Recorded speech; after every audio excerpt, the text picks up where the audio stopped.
Folks and modelers, so today I'm bringing you the completed review of this kit, Mk-15 Phalanx close-in weapon system from RPG model at 1/35 scale. So last week I've done a build review, so this time it's completed. So let's just get into the kit itself. So this is the Mk-15 completed from the front view, from the side, from the back, and the other side. So this kit is the armored version, and if you would like to see it bare without the paint, you can check out my last week's video. So all these are the photo wedge parts actually. So in fact it's just full of big photo wedge parts. So after I've painted it, I've assembled, and of course during assembly I did encounter a lot of difficulties also, because when you do sub-assemblies, paint and assemble, some of the areas where it connects gets painted, and during dry fit would be okay, but when the paint sticks on it, it becomes thicker, and sometimes you have to maybe sand off areas which are to be connected. So it took a little bit, about a week to put this all together, put the decals, and then the top coat. So I did a flat top coat on this because the paints were really glossy. So a few things about this kit. There are workable areas, like the rotary table. It will rotate. So, and another workable thing is this. Actually, this barrel, maybe you're supposed to glue it, but I did not glue it. So it will actually rotate like that, and it doesn't fall off. And the other part is, of course, this weapon system it can be angled. Won't go down so much, but I think it will go up. But there is a slight problem with this, which probably is my mistake. So these vinyl bullets are supposed to like sag down. There's one on the front and one on the back. And since instruction didn't say how much to sag it, I just I just assumed it, and I had to super glue these areas here, and there's a photo etch piece that is holding this vinyl. So these are also super glued, so I can't actually I can't pull it up anymore. So at the back here, these bullets are actually already touching the bottom base here, which is probably it's not supposed to be touching. So so yeah, if you're doing this kit, I would advise you to sag it less so that it's not gonna touch here. So for me to move, to angle this, I do have to actually just move the bullets out a bit of the way so that it's actually hitting this side here. So if I just move it, it will angle up like this. And I think this weapon system, it might angle up to 90 degrees, but it's hitting here at this step. So I think that's the max it will go. So it does move, but I have to sort of move this out of the way. And the problem with these vinyl bullets, it's of course it's the paint doesn't stick well on it and it chips off. So since it's hitting this part here, the paints are chipped off. I've painted it a few times, but yeah, it still chips off, so can't do much about that. So the rest of the kit, I think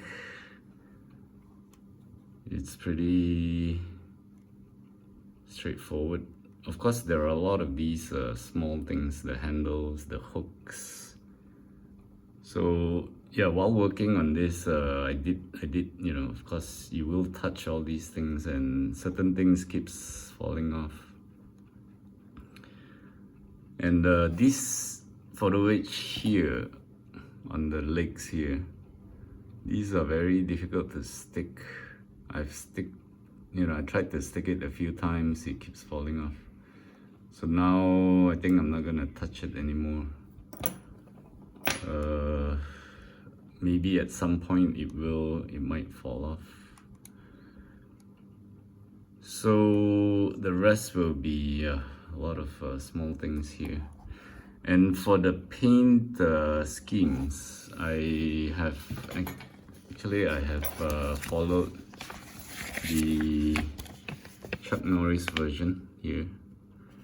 So the paint is actually following this, and decals, everything is mostly same for all the others.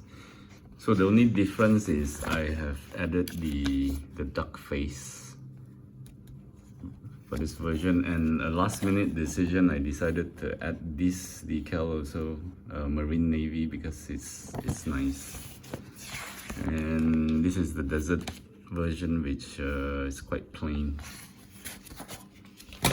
So my version will have the duck face, Chuck Norris, and the Navy Marine decal on it, because I didn't want to waste this decal. And okay, another thing is I did not glue this piece here, this photo edge piece, because inside there is a radar. So I've just painted this in white, and then the interior of this thing, I painted it in this color. It's actually a duck egg green. I'm not sure if it's the correct color, but yeah, it's just and then I painted this white. So don't really know what, because I couldn't find any photos that shows the inside. And in here, you might not be able to see, but I did put a decal. It's like a caution warning decal, which is not really for this kit. It's probably for the C-RAM. I've used it. So yeah, this piece is actually, if you move it around, it will fall off, but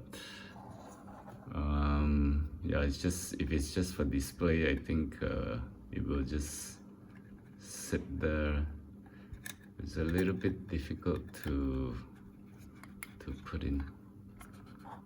So hope I don't break this.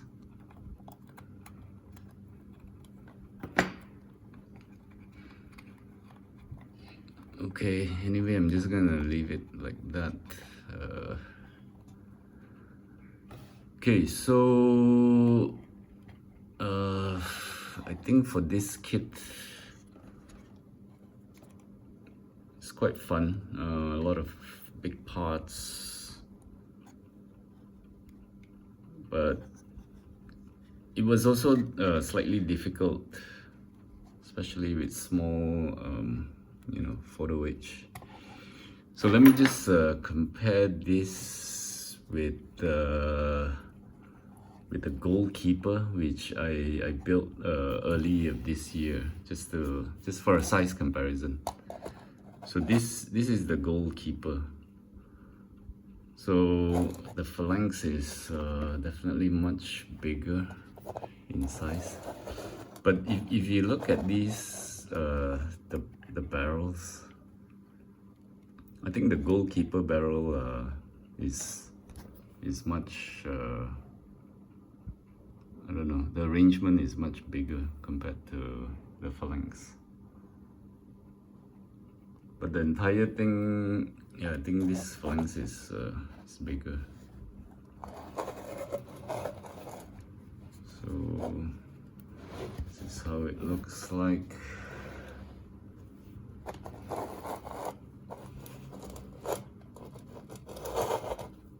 It's from the back.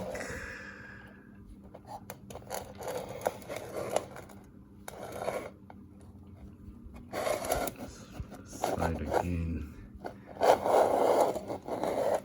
Okay, and let me just put a 1/35 scale figure to show, compare it to a human size, compare this phalanx to a human size. So I only have this German figure, so please bear with me. So that will be the size of this phalanx. So if I let him sit here, it's gonna be like that.